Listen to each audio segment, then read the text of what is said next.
All right, guys, super excited. I've got two incredible people on with me. This is kind of like a pop-up Money, Sex, and God last minute plans just because we want to talk about sex and truth and the darker side of all of these flow states and all of these beautiful places. So I want to introduce two guests that I have today that I'm super excited for this trilogue, threesome, whatever you want to call it. I've got Kevin Orosz, who is a master in flow state. He is a golden age pioneer, and his work is instrumental in really bridging forward a new way, a new paradigm of living and being on the planet.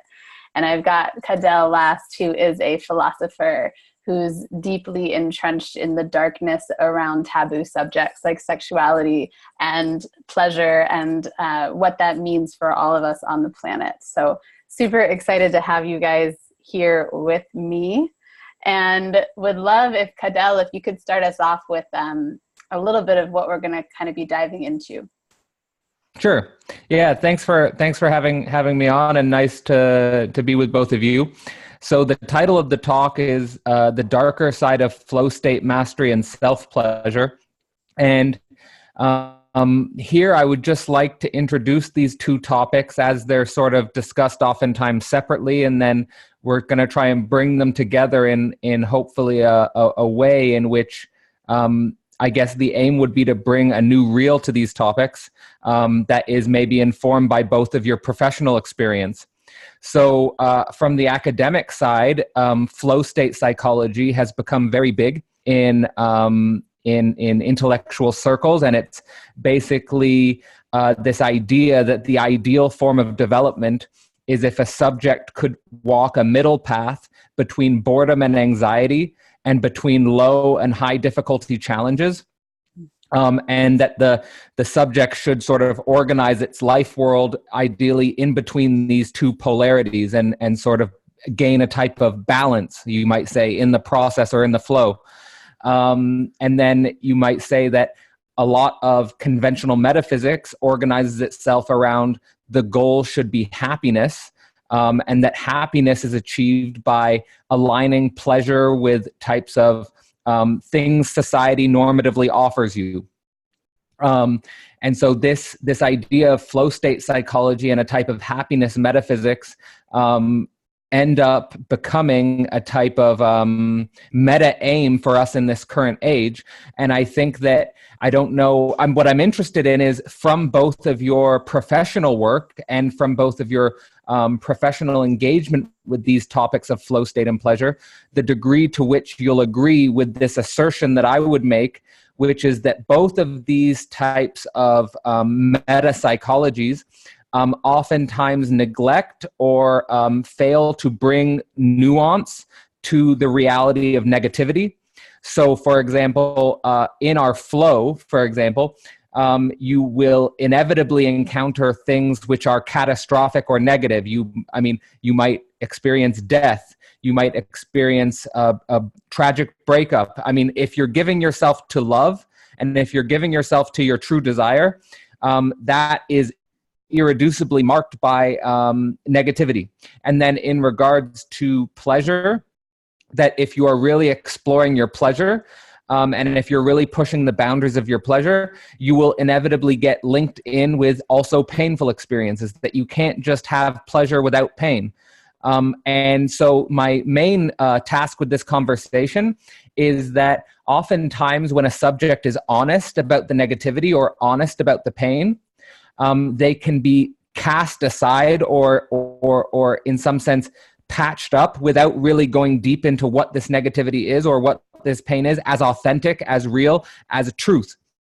Also, so I would just open up our conversation in this way, and maybe start with you, Kevin, on your flow state psychology and your flow state course, and the way you might resonate or not resonate with the way I'm organizing this idea.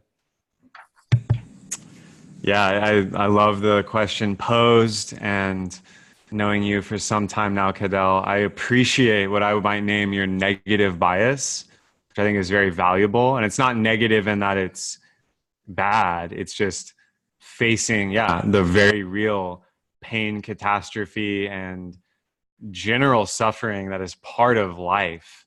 And my short answer to the question is, if I'm going to be in misery or if I'm going to be in ecstasy, I want to be in a flow state either way.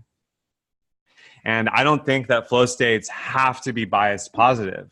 In fact, negativity, and let us call it survival consciousness, necessitates a flow state. Mm-hmm. If you're not in a full mind-body flow state while trying to scramble up a cliff to save your life, or running from a saber-toothed tiger, or in combat with, another human, like, you're dead.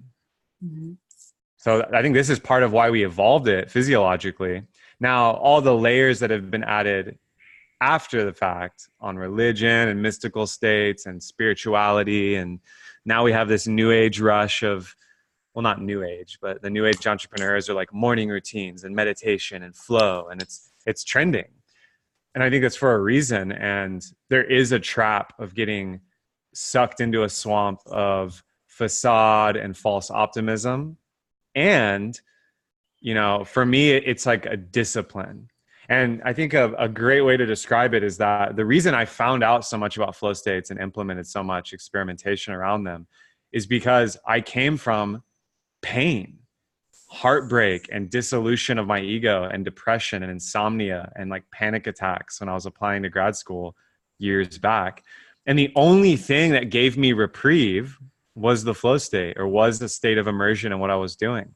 And yeah, there's negative ways to achieve that, like alcohol benders or various substances or risk taking. And like, there's a negative way that you can get into those states, but the positive way, or the middle way, is really healing. And it's where my gifts happen to lie.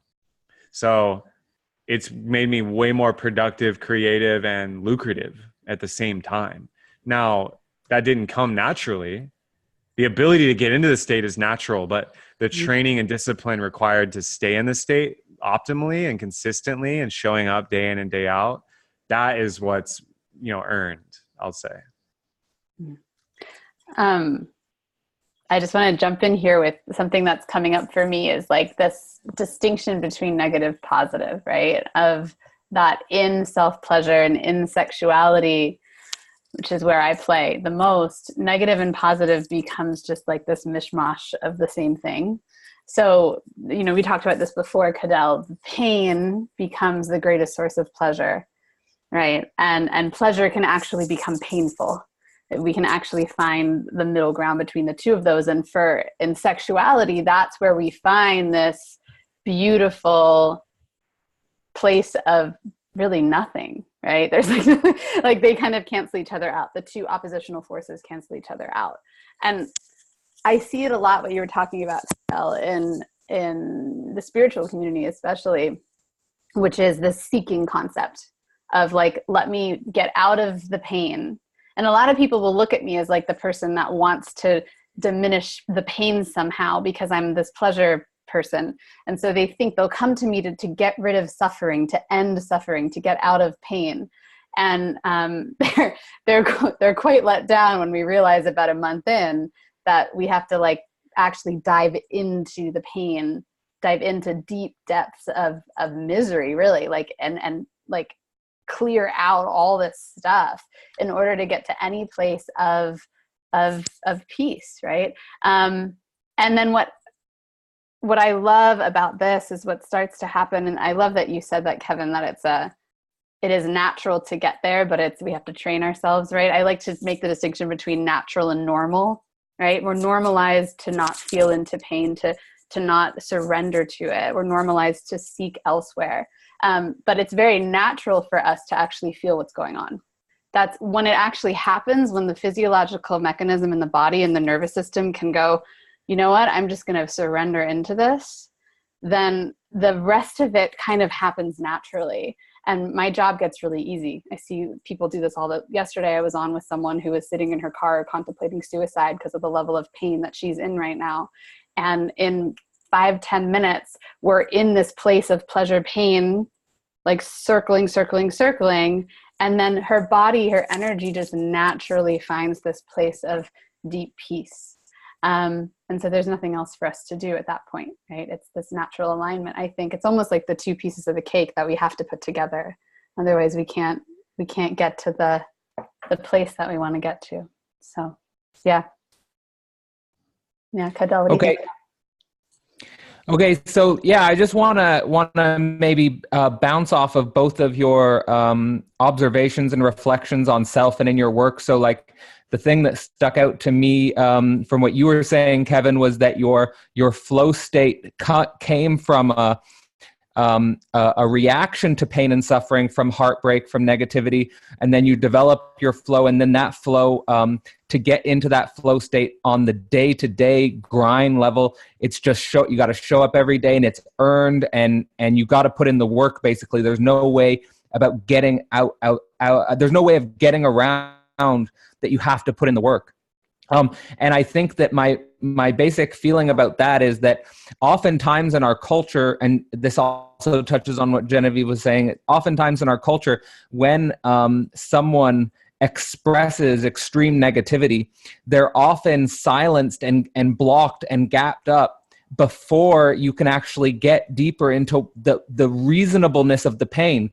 Like even I say in my own reflections, and what things I try to do now more and more is when I feel a deep pain and a deep negativity, I let it come to me, and I let the images which are speaking to me be seen, even though if I were to say what the images are, most subjects would tell me need help, like that I'm crazy, or that like there's something wrong with me fundamentally. But I think it's the opposite. These images and the point to me that comes to my mind, because I'm doing a course on the unconscious, is Freud said, if you have an image that comes to your mind, which is impossible for your consciousness to integrate, if you repress it, it doesn't destroy the image. Right. It only festers in the unconscious. So you have to process it. So and this is my problem with the way spiritual topics sometimes become just about happiness and light, because it's like you have to me, real spiritual work is really dark, can be negative work and very dark at times, processing things which are not possible to speak in many circles. But and then the other side of it is that to be in real deep flow is going to take extreme discipline, and this is I think where the aesthetic tradition is interesting. I don't know if you guys know much about the aesthetic tradition, but extreme discipline, like they know exactly, like they choose their desire, their goal target, and then they organize every action religiously about achieving this, and they never sacrifice their goal object. Like they'll never be derailed from their path. Like nothing can no negativity can throw them off their path. They'll be true to that.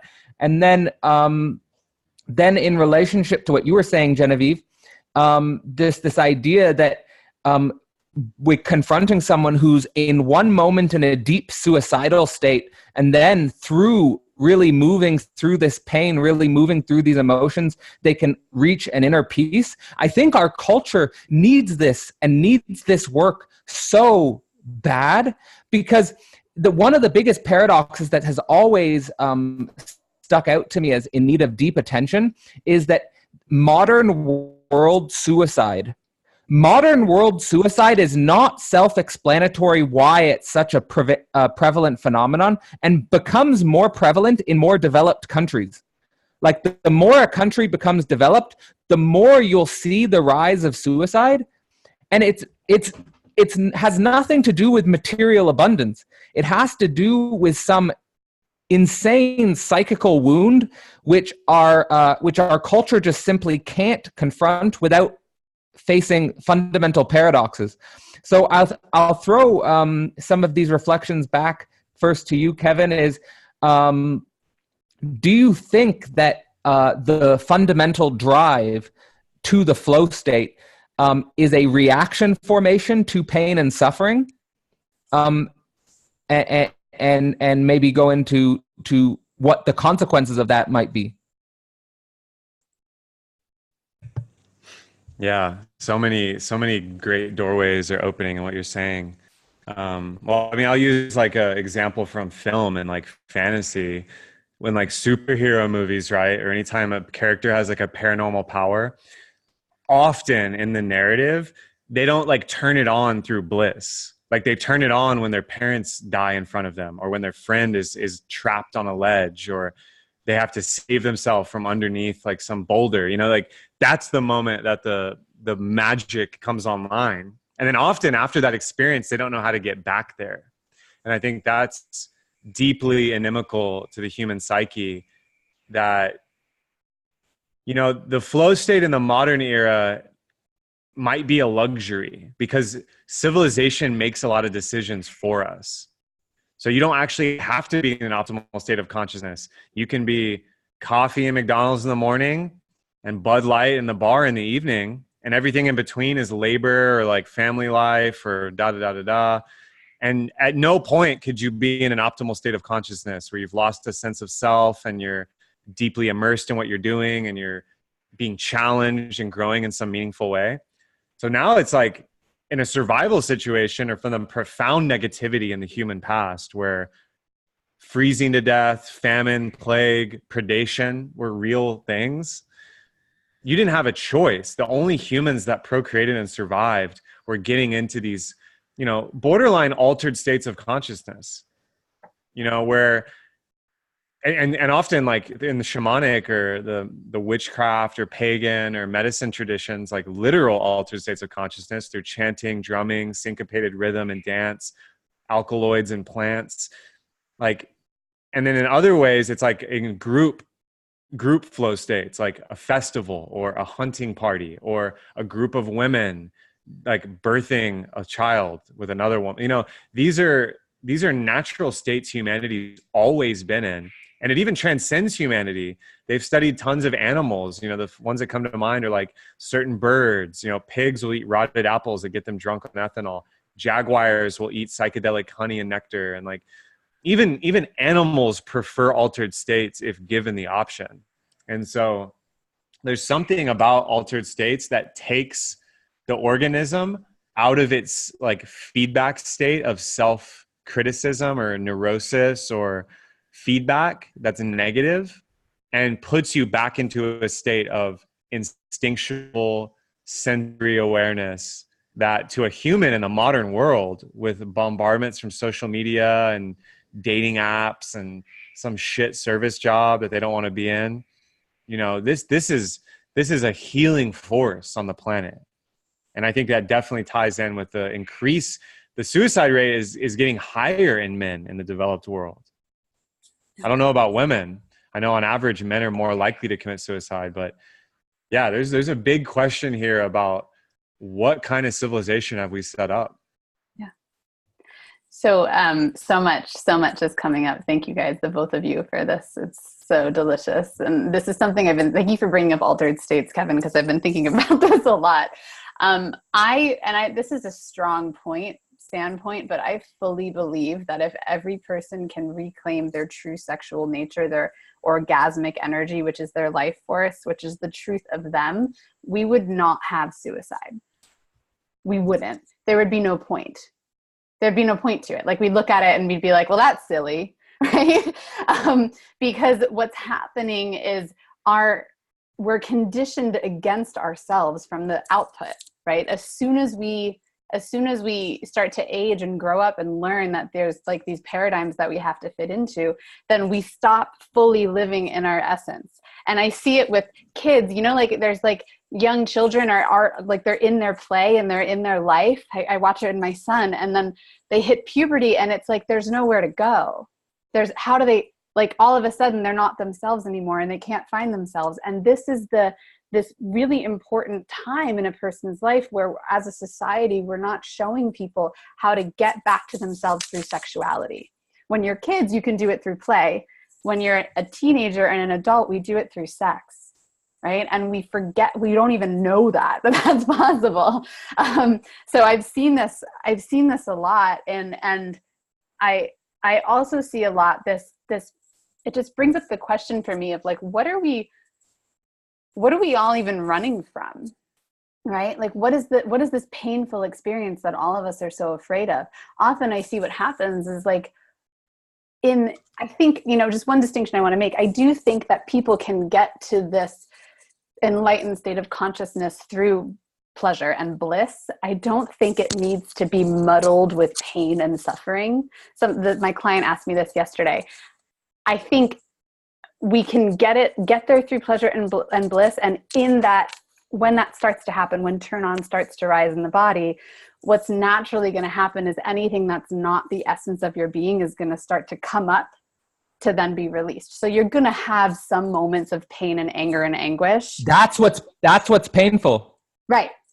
It's those moments. And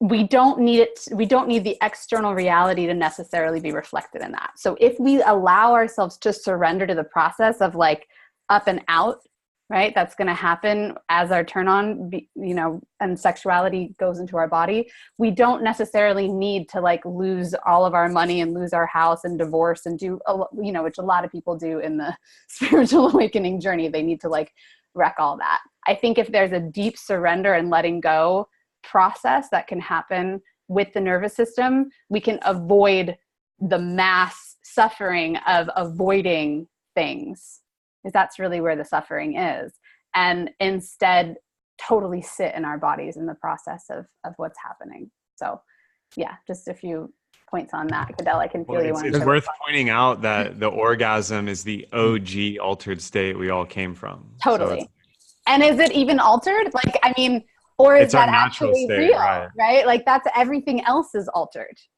The orgasm is reality is a negative, low grade altered state, like from orgasm. Pretty much. Okay. So let me just say, I just want to say quick here in relationship to what came up for me is, if someone were to ask me, Cadell, why do you do a return to Freud? I would say my one response would be because for Freud, reality is libido. Yeah. Like reality isn't external reality out there. Like as soon as you read Freud, as he's from the very beginning clear about that. Like libido is the field upon which he's theorizing. And the interesting thing I want to say here in relation to what you were, because I think you brought up some really interesting things, Genevieve, is in a specific, I'll say in regards to, yes, we're conditioned against ourselves. We're given paradigms that take us away from our essence. And this is religion, but not only religion. Not only. Yeah. Not all. It's general paradigms will take us away. And then this important thing, when kids hit puberty, everything is lost. What Freud said was, the libido is insanely difficult to educate. Yes. And he said one of the most remarkable discoveries is that you can have an exceptionally intelligent, normal or civilized, intelligent human being, and they can be absolutely confused, have no idea what to do with their libido. Yep. So this impossibility, what Freud would put on the level of, at least in 20th century knowledge. Now, I'm totally open here, 21st century knowledge, we're opening up new spaces, and I think we should push further and deeper. But in terms of 20th century knowledge, I think it's safe to say that the education of our sexual energy, we didn't achieve it. We didn't come close. We didn't even make even baby steps into the water, probably. Like it's probably something that is just going to be forced upon us. We need to educate ourselves about this. And that it's a path to get back to ourselves. The questions that come up for me are the imminent antagonisms or difficulties that will come up to me in this difficultness about sex. Now, I think there's something inherently brutal and horrible about external reality. Like I give the evolutionary metaphysics of most organisms die, and that's how evolution functions. Like evolution functions on death, on like you have 200 baby turtles born and one of them might make it to the ocean. You know, like it's like or like for me, like you're applying for a professor job and there's 500 applicants for one job. So there's something inherently brutal about the nature of reality that's just unbearable. But then in regards to educating ourselves about our sexual energy, there is also something brutal about what is increasingly being referred to as sexual market. And the sexual market is, to me, the brutal nature of it is the fact that people do have physical preferences. They do have things that they prefer. There are things that they find attractive. The one strange dimension about sex is that the most sublime sexual act with the right partner can also be the most horrific traumatic act with the wrong person or in the wrong situation. So there is a way in which there's something that we guard against here with our certain sexual preferences, different sexual patterns. And then the other dimension is the brutality of it is, and this is, I think, where the people in the humanities insist upon social construction of reality, is that we don't choose our bodies. There's something brutal about the fact that we don't choose our bodies, that we don't have the genetics, or we don't have the ability to manipulate our genetics. So here, in regards to the future of sexuality and educating our libido, and I'll use the example of the founder of singularity theory, Ray Kurzweil, who basically in his day-to-day existence is a cyberneticist, a scientist, thinking about artificial intelligence and so forth. But his fantasy of being in the singularity is that I would be able to pick the body I would like. I would be then able to transform myself into a woman and have as many sexual partners in a virtual space as a woman. So what he's saying here, basically in his fantasy mind, is I would like to choose the body with which I engage with the other. So, and this I think we should treat as an imminent ontological problem. Will we get the technological ability one day to, like, and I think we already see the imminent desire in our consciousness when people, like even fashion is, like, if you take a human being who has absolutely no makeup, no fashion, no fitness, no all the things we do to modify our appearance, and then you take the version of themselves where they've modified their appearance, sometimes they can look like totally different people. And or then you can have even more extreme desires for this with different body modifications, different surgical procedures. Now it's not even, this is not a male or female issue. Incels now are wanting to get skull surgeries. They want to get facial transplants. They want to get different ways to heighten their body. So all I'm saying, and of course women do it as well, breast implants or liposuction or whatever. So my only thing here is, in regards to educating our libido, is let's be real about how monstrous a force we're trying to educate. Yeah. Can I jump on this, Kevin? Kevin, I'm ready to jump on this. Can I jump on this one? All right. So libido in its nature is terrifying for most people, right? It's a massive, yes. It comes online, and I've talked to many. I think being in a masculine body is even more terrifying because just the nature of the penis and how it, like, whoa, right? It's a very different energy than the female body has. It's terrifying. So because of that fear, we do the thing that we all do in society, which is let's run away from the fear.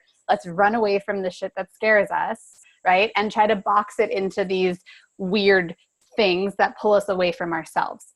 And we do that through things like body modification, things like thinking that, our sexuality is based on our physical appearance. This is another big venture, but I would say that if every single person had a sexual awakening, there would be no unattractiveness on the planet. Like, it wouldn't exist. Chemistry is something that can 100% be created. And it shows up in when a man or woman starts to become sexually alive, they don't need anything else to add on to them. They don't need fashion. They don't need makeup. They can be, I mean, I have had encounters with like obese, like old, like, and some of the best sexual experiences I've ever had, right? Because it's not at all about the external piece.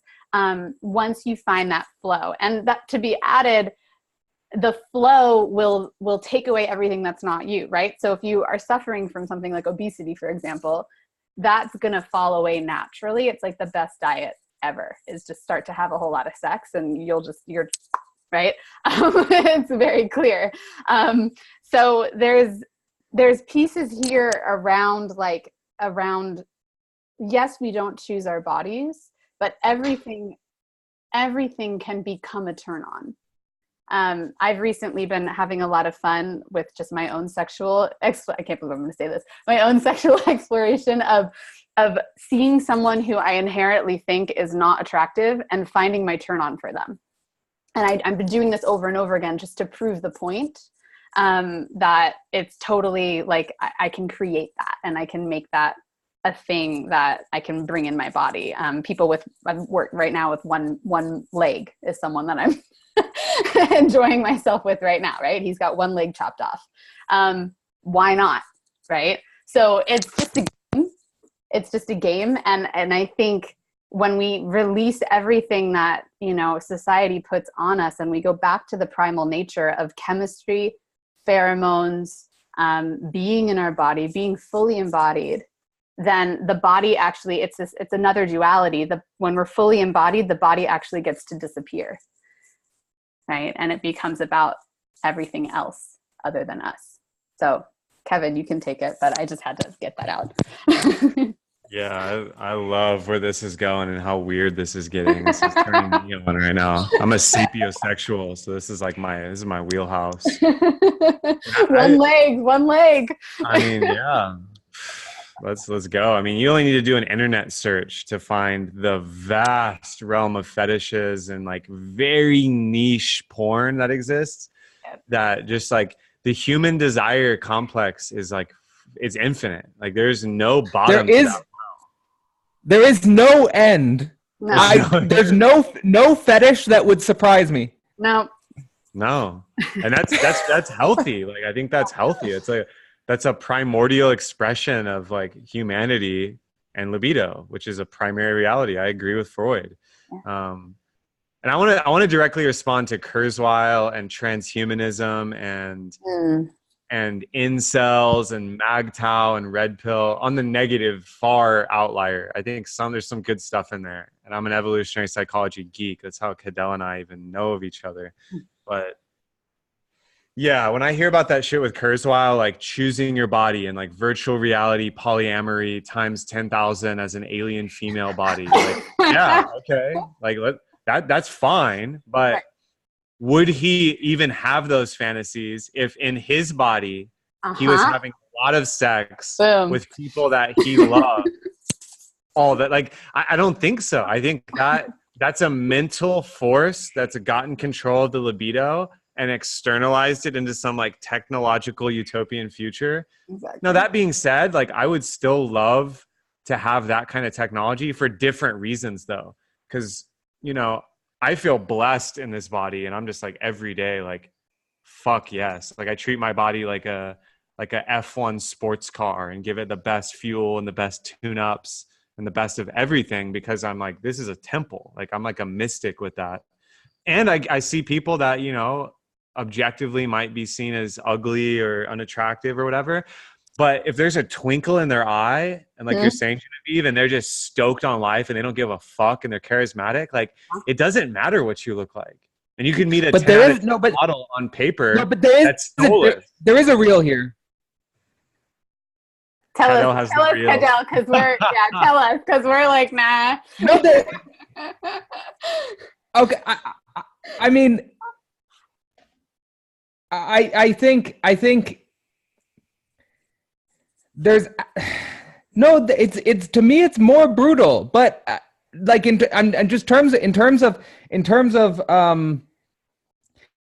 in terms of the material efficacy of fantasy.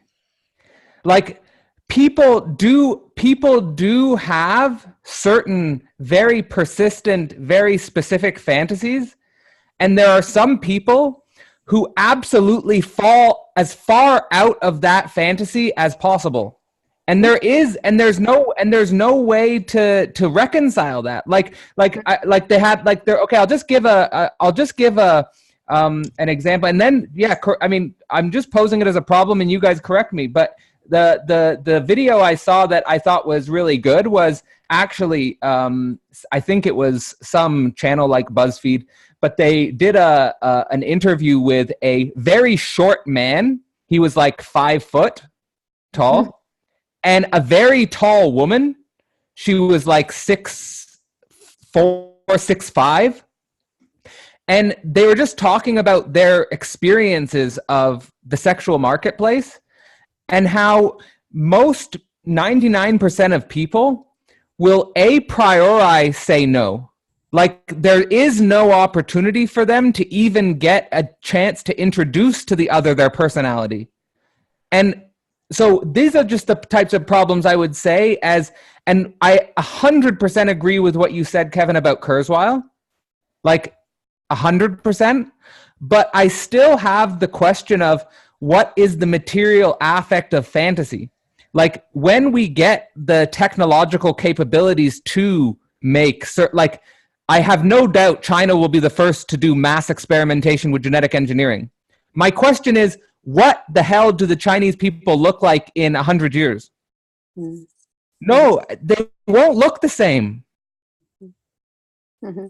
Can I play with this on this one? One? Material affect all look like Brad Pitt and Angelina Jolie. Totally. Genetic mongrels. This would be so weird. So what you're saying, Cadell, about this is basically nervous system imprinting, right? So there's a shadow when I do my, when I teach, I don't know, whatever. But when I teach, I talk about kink, how there can be kink and fantasy that gets programmed into one way of finding turn on. And it's where most people are living. And that's a big problem. That's leading to erectile dysfunction issues, because if it's not the thing, they can't get the erection. It's leading to, lubrication issues, orgasm issues for women, where their sexuality is becoming so streamlined and mainlined into one course that they can't get turned on by anything else. And to, not to define sexual awakening, but if I were to define it in my experience with my awakening, and the women that I've worked with, it feels like what happens is the nervous system starts to recognize that it can be turned on by many different things, often all at once, right? That it can broaden the horizon of turn on so that the libido is no longer channeled into just one fantasy.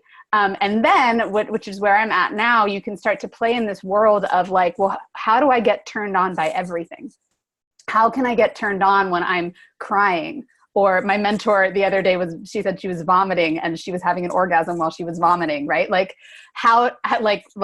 Like, why not play in that? Because then what happens is that nervous system expansion that can hold everything, including painful experience or traumatic experience, in pleasure. Then when I go about the real world, which is actually the illusion, I go about that illusion, and every painful experience, I can just take it and transform it into an orgasm, right? And then fear doesn't exist anymore. Pain doesn't exist anymore. Lack of turn on doesn't exist. My ability to connect with every single person and love every single person on the planet is there, right? I don't have to question whether or not I'm going to love another human, or question whether or not I'm going to be able to have an experience of deep connection with someone else. Because I know that no matter who they are, I can bring it in and transform it. Go ahead. I would just like to say to you, Genevieve, that on a live broadcast that I know in private I've said to me, you are a revolutionary subject. And I'd just like to reaffirm your status as a revolutionary subject, because to me, I even will, what I would do is I would even pay attention to the negative images and the negative voices that would come up in my head when I would catch myself judging you. This is not my true self. But I'm just watching how even my own, just the parts of my consciousness which are still conditioned in a certain way and which are guarding a certain pain and which are projecting a certain insecurity and which are living in a certain fear. But I just want to say that in regards to an analysis and getting to what's been mysterious is, what does it mean to get to the end of analysis? And along the path to the end of analysis, Freud said that there were always going to be vicious resistances in the mind. The mind will put up vicious resistances, vicious blocks that prevent you. And it's hard to define what the end of analysis is, but if I would say, it's very close to what you're describing in regards to finding these turn-ons everywhere instead of being concentrated into one form. Because the very process that gets us fucked up is this process of puberty, where a polymorphous play becomes concentrated neurotically into one thing. Right. And so what you're doing, and this is to me the location of your revolutionary act, is the undoing of this neurosis. Right. Right. And the reason that you're that stuff is coming up, that you're starting to feel whatever you're feeling in your mind, which thank you for calling that. And for me, that's like, I can turn that into a turn on my body, right? Which is so fun. That what's happening is I am libido personified. Like I am what happens to you in puberty. That's, and so I'm gonna piss people. I am the archetype of libido. And that's why I don't mind walking around the world. People's conditioning gets pissed off and I get projected onto. Because I recognize that that's what I am. I'm going to bring up everyone's stuff. So thank you, Phil, for saying that. Well, this is like, I've been listening to so much like Taoist and Alan Watts philosophy lately. Yeah. I'm just like, I'm seeing that like Umi, like the Zen circle. It's all I can see. It's like, just like extreme negative emotion is like shut down and shamed in culture. Extreme positive emotion and pleasure, they put you in an insane asylum the same. Like this was really exemplified by, Bhagwan Rajneesh in the Osho community, like entering profound ecstasis and communitas and going into these blissful orgasmic trances. And then like through politics and some really shitty decisions, and some of the followers, they became like criminals or whatever. They were criminalized because it was like, these people are crazy and they're just having, if you talk to the residents of Antelope, Oregon, where like they were staying, they're having these wild, animalistic, cathartic sexual experiences. And people are like, this is the work of the devil. It's like, actually, this is how your ancestors like to fuck. It's fully uninhibited. And they're using like these techniques in the yogic tradition or whatever to reinstate that ability. And then when I hear about the end of analysis, it's such a funny concept, because like the end of analysis is the beginning of analysis when you were in a childlike state of like the flow state. And analysis only began because you convinced yourself through neurosis that something was fucked up. So like, it's such a paradox, because the end of analysis can happen at any moment if you can reclaim your natural state. And now for adult humans in the modern world, that's usually a crisis. And so there's some kind of awakening journey, or like very intense plant medicine ceremony, or very intense interpersonal relating, or a death in the family, or samadhi on some vision quest in the Himalayas. It's like we have to go to extremes to reach the end of analysis, because like normalized reality resembles a mental asylum. Like Osho pointed this out, and so did Dr. Sebi, who Nipsey Hussle, who was shot in LA, was doing a documentary on. I went down this whole rabbit hole. Rest in peace, Nipsey Hussle.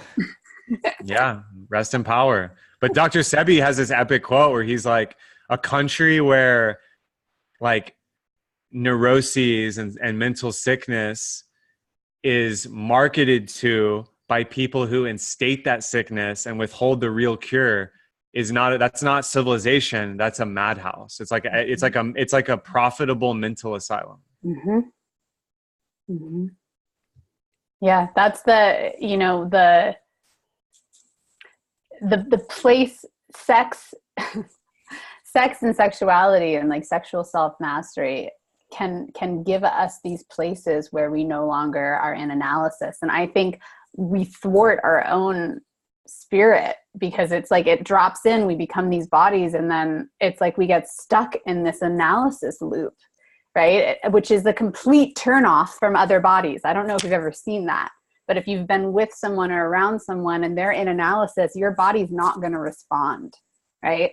It's not until we drop back into the body and we find the pleasure sexually that there is these moments of end of analysis. And the way I live in, you know, Cadell is like, just to comment on this for you, because I'm sure it'll F you up a little bit, is as much as I can, as often as I can, I'm living outside of any sort of thought, right? I'm living outside of any sort of analysis because I'm in basically constant state of orgasm. So there's not like, this is the most thinking I've done in months.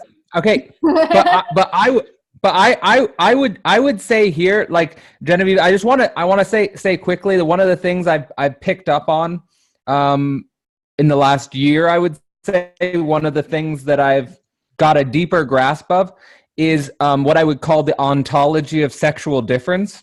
And what I mean by that is that there can be two positions in the sexual sphere which are opposite but both correct, but that they represent sexual difference.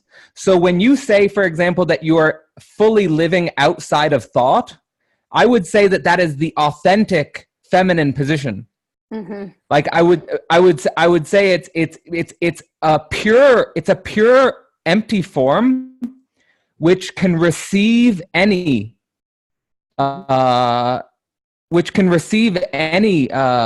penetration or excitation or invitation, or that it's an opening to the emergence of the new, and that the opening to the emergence of the new can't happen when a thought is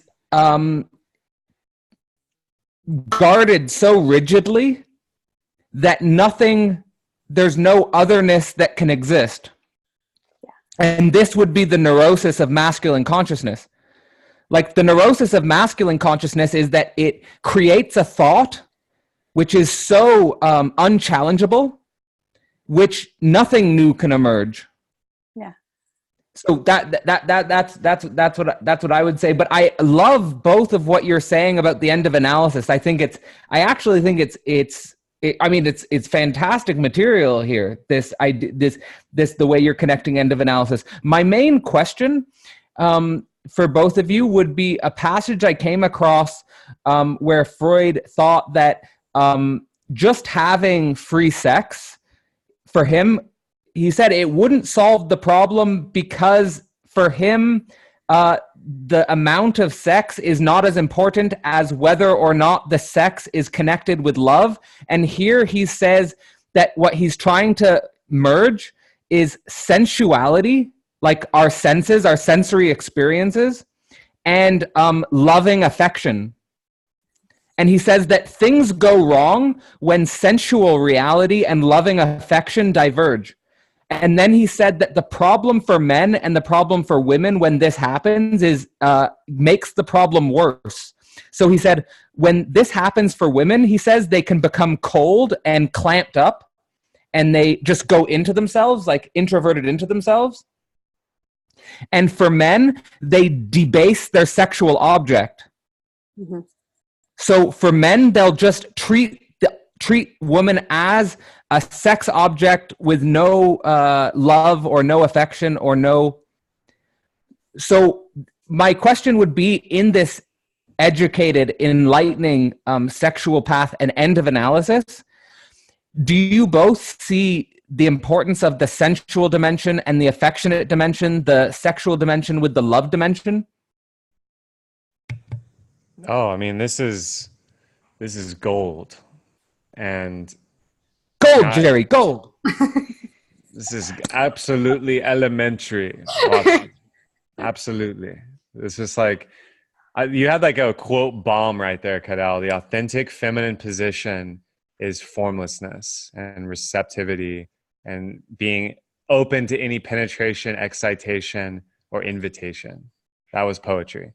And I want to flip it too, because when I hear that, I hear Shakti, because I'm a yogi. Mm-hmm. And then when I think of the authentic masculine position, it's decisive thought.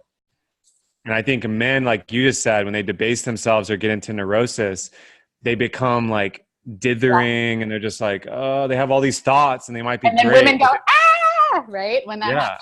Women I know. And like you said, when a man's in that mode, like the feminine is turned off because it's like, what the fuck is going on? Yeah. And I know because I've been that man many times. So like, I'm like, uh-oh. Like there's literally a woman like begging me to take her to bed. And I'm like, well, what would my parents think? Well, what would my bros think? Well, what would I think if I was shaming? Like, you know, it's just like, it's absurd. It's like, it's an absurd position to have, but it's very real for the masculine and it leads to neurosis in the extreme. And I think there's a collapsed and an expanded position for the masculine and feminine. There's like a hyper promiscuous sexual objectification in women. That's like the slut archetype unchecked. And then there's like the player or the man slut archetype unchecked, which you were describing, Cadell. And then both also have the collapsed position of introversion and self-criticism, both of which are actually turned off. Like the guy that's sleeping with like 20 different women, but really is in love with this true woman he hasn't met, is just as lonely as the incel who has no women in his life. But because there's not an authentic object of the desire. Mm-hmm. I would even say as a rule that a man who's just having meaningless sex with many women is actually keeping a woman he loves at a distance. Exactly. Because it would be too much to actually. Oh yeah.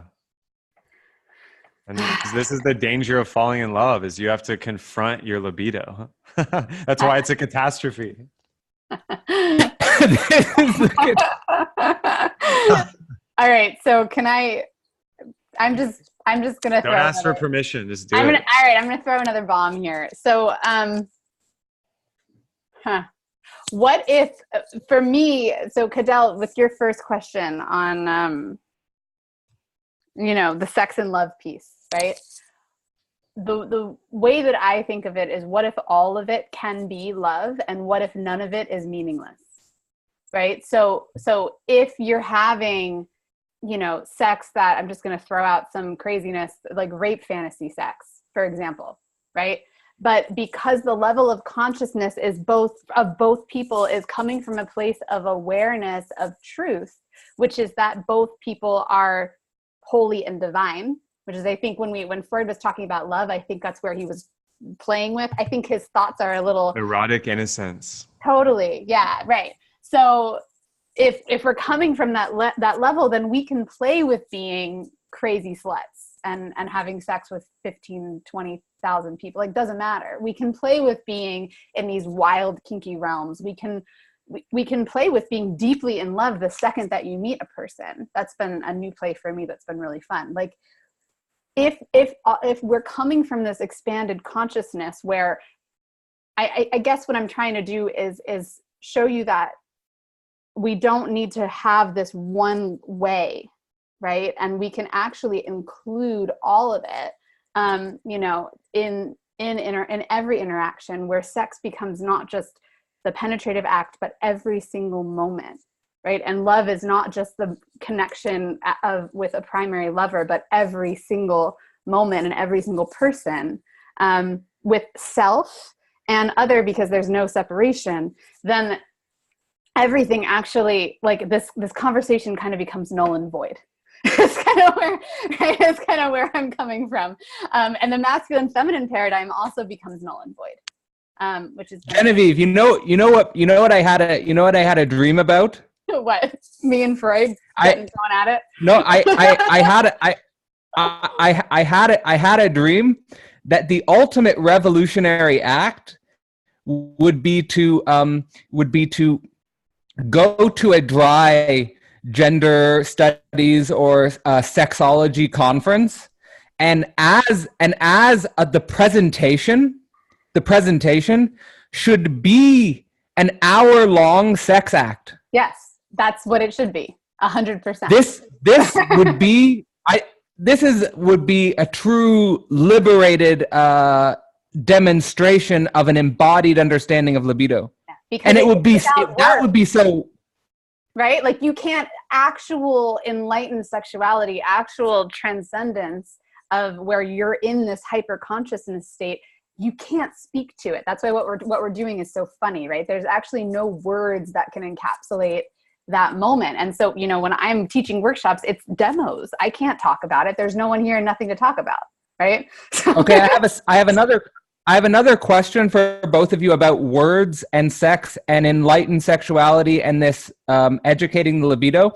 Is that in Totem and Taboo, which is a famous book by Freud, he claims that all hunter-gatherer cultures had a totem, and what the totem would be a symbolic representation of the tribe, which had the number one aim of preventing incestuous sexual relations between the members of the tribe. So the point is that every single hunter-gatherer tribe would have some sort of symbol, which would not only prevent members of the tribe from having sex with their mother or their father biologically, but every single member of the tribe was seen as kin and not to be had sex with. So the thing, and it's a remarkable book because he brings up all sorts of strange human behaviors that operate around this totem. And my question is that does modern culture, and the way I'm thinking this functions is that in order for sex to function, it needs to have sort of like a sacred negation, and the sex act itself has to be behind the scenes of the appearances. Like it's what I get from like when Kevin tells me about his theory of Jesus and having sex is like that maybe Jesus had sex, but it wasn't made publicly known. It was behind the scenes and then they had sex, but it wasn't brought into the appearances. So my question is does enlightened sexuality here, do we need because the question for me is how do we build authentic enlightened community, spiritual community? And I think what we would need to have a totem where we do have real authentic sex with each other, but it happens behind the scenes and the totem makes sure that the appearances sacred. Kevin, you and community, go for it. Yeah, I mean, Cadell, if you haven't already, and me and Genevieve last talked about this in New York, like you got to read the Magdalene manuscript. It will blow your mind. I actually haven't even finished it because I had to stop reading it because my mind got too blown, and like I've been recovering ever since. And I just got like so much of a download that like, you know, I had to enact it before just consuming more information. But you know, the totems of like ancient tribes, like when you were saying that, it's just like, yeah, pregnant goddesses, yonis, like pregnant breasts, the world mother. And then when the guys took over, phalluses everywhere. You know, those were like the central totems that occupied all of the ancient, you know, thinkers. Even beyond hunter-gatherer, these totems got carried into the cities. But yeah, the totem of the new age and of sacred sexuality and like authentic community, like, I don't know. It's difficult to say because so many totems have been imported from the East into the West for like a while now. And I think a new one is needed that authentically emerges. But what I've always envisioned and what I've always desired and always come short in my own relationships is like the archetypal couple, which is maybe what Yeshua and Magdalene were, and Buddha and Tara, and like Isis and Osiris, and all these like gods and mythical figures or like saints, basically. That like the community would have a king and queen, but you wouldn't call it that. That was the archetypal couple that was deeply embodied in this authentic type of love. Yeah. And then the community could organize themselves around that. And there'd be like a council of elders organized around that. And the children would be informed by that. And the decisions and the art and the business would be informed by that. And that to me seems like really grounded and healthy, because the other thing that usually happens is like a group of men get together and run the community. And even if they're really spiritual, it's like 5 years later, we found out, oh yeah, they were sexually abusing everyone. It's like, well, fuck. And I'm sure when women got together and it's just women, you know, Nothing gets done. It's out, just oh yeah, they women. were sacrificing their manservants. You know, it's like there's all this dark shit that happens when there's not the archetypal mother and father embodied, is how I look at it. So Kevin, I love that, because what you're doing is you're speaking to, we need the duality in order to find that bliss, right? We need the double, the masculine feminine duality, just to get to the place of wholeness and creation. And Cadell, to answer your question on the totem, so I love that the totem with the incestuous piece, right? And for me, if everyone, again, this is my like me fantasizing about if everyone on the planet were sexually awakened, which I hope to do in this lifetime, who the fuck knows, but let's just pretend, right? That if everyone on the planet were sexually awakened, we wouldn't need a totem, because what would happen is our nervous systems would know where to go. You know, you're making an imminent metaphysical presupposition with really far consequences. You know, the scene, the movie scene, which I think you have to see, is the very last scene of Perfume. Oh, Have you seen the last scene? Have you seen the last scene of Perfume? Remind me. I've read the book. Where the main character has the perfume that he made from all the dead women he killed. Uh-huh. And he finally has his master potion, and he puts it onto the masses right before that are coming to see him be hanged. And all of a sudden, once the perfume is released, everyone's just having sex. Uh-huh. That's basically what I want. Everyone's it's just I know. And my question for you on the metaphysical level is, I had a week-long trip to see a Christian family, and my question for them was about the nature of the Christian heaven. My question was, is there sex in the Christian heaven? And they said, no, there's no sex in the Christian heaven, and that's what we don't like about Islam, is that in Islam, heaven is sexual, and in Christianity, heaven is not sexual. So this is why it's a metaphysical presupposition. I mean, so just to give you kind of where that's like the definition of hell. That sounds like horrible. You're not in any sort of heaven. But the concept for me, and what I'm actually creating with my mentors, guys, we're working on this. We're going to have an island where there are no laws, because it's going to be an island in the middle of the ocean. This is actually our vision. Like, we're mapping it right now. We're mapping it out. And it's an island where everyone is already in this sexually awakened space. So it's going to be a bit of a, let's see what the fuck happens, right? And we'll be kind of knighted into it. There will be no rules. We won't need to have consent conversation. There won't be a totem. There won't be any sort of, right, like societal norms, because we're curious of what happens when you bring that sexually awakened society together, if we'll naturally know where to go and how to maneuver around each other. So we're planning for like here's my hypothesis. Okay, let me know. I'm curious. I'll get back. It's gonna be a nightmare. Maybe it's gonna be a nightmare. Maybe. No.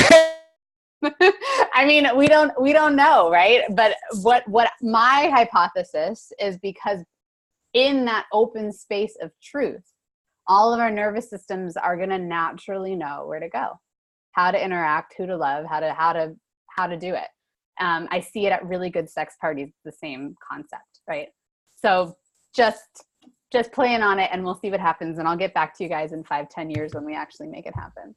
I mean, I think Aldous Huxley wrote about this, and the consensus is still out there. My hypothesis is that it would be really dope for like 6 to 9 months. Like, there'd be like a honeymoon phase, and then some emergent structure would appear. And it might be really radical, but the structure would appear.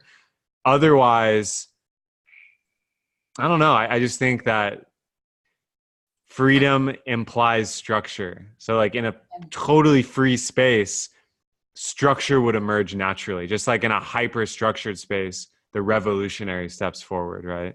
I'm curious because what if the structure comes not out of a place of fear, which is our society? Well, that's it. I think it could Right? be an enlightened structure if it came from awakened people. Yeah. You would immediately. So here's the tyranny of reality. To me, Kettle's such a tyrant. No, it's not me. I want the darkness. It's not me. It's not me. It's not I me. swear. I'm just a messenger. I'm just the messenger. Don't shoot the messenger. Don't shoot the messenger. I'm bringing love. It's from a place. It's from a place of love. But okay, so Kevin already knows this principle well, the Pareto principle.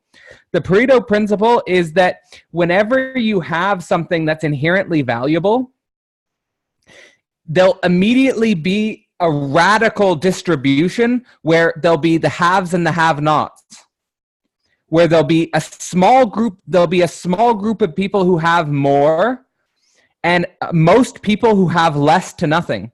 This obviously functions in capitalism.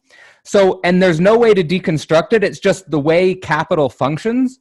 But it also works with things like social prestige. It also works with things like music and art. Like 99% of musicians and artists never will be heard and never will be seen. And then there's a small number of artists like Beyonce or Picasso, and who everyone knows them.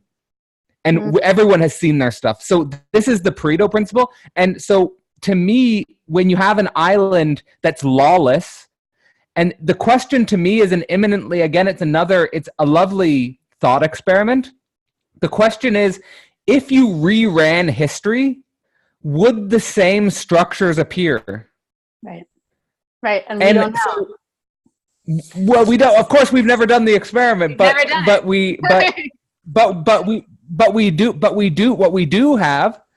we do have is we have five authentically different origins of civilization. Right.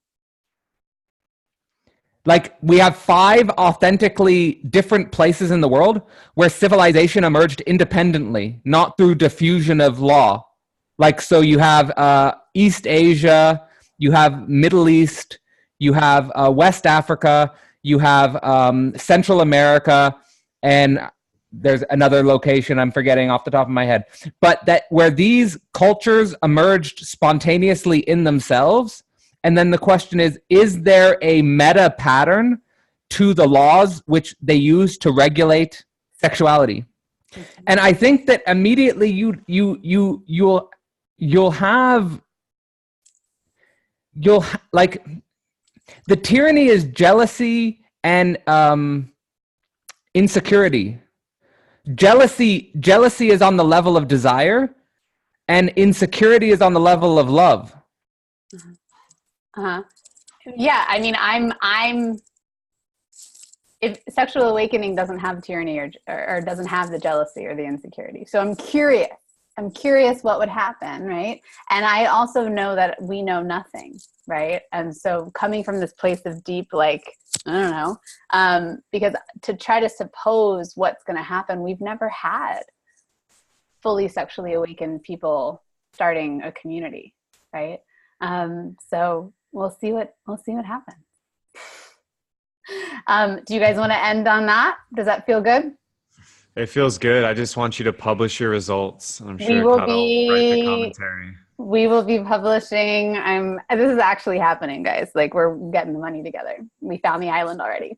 I think it's called Bali, but I'm not sure. If only.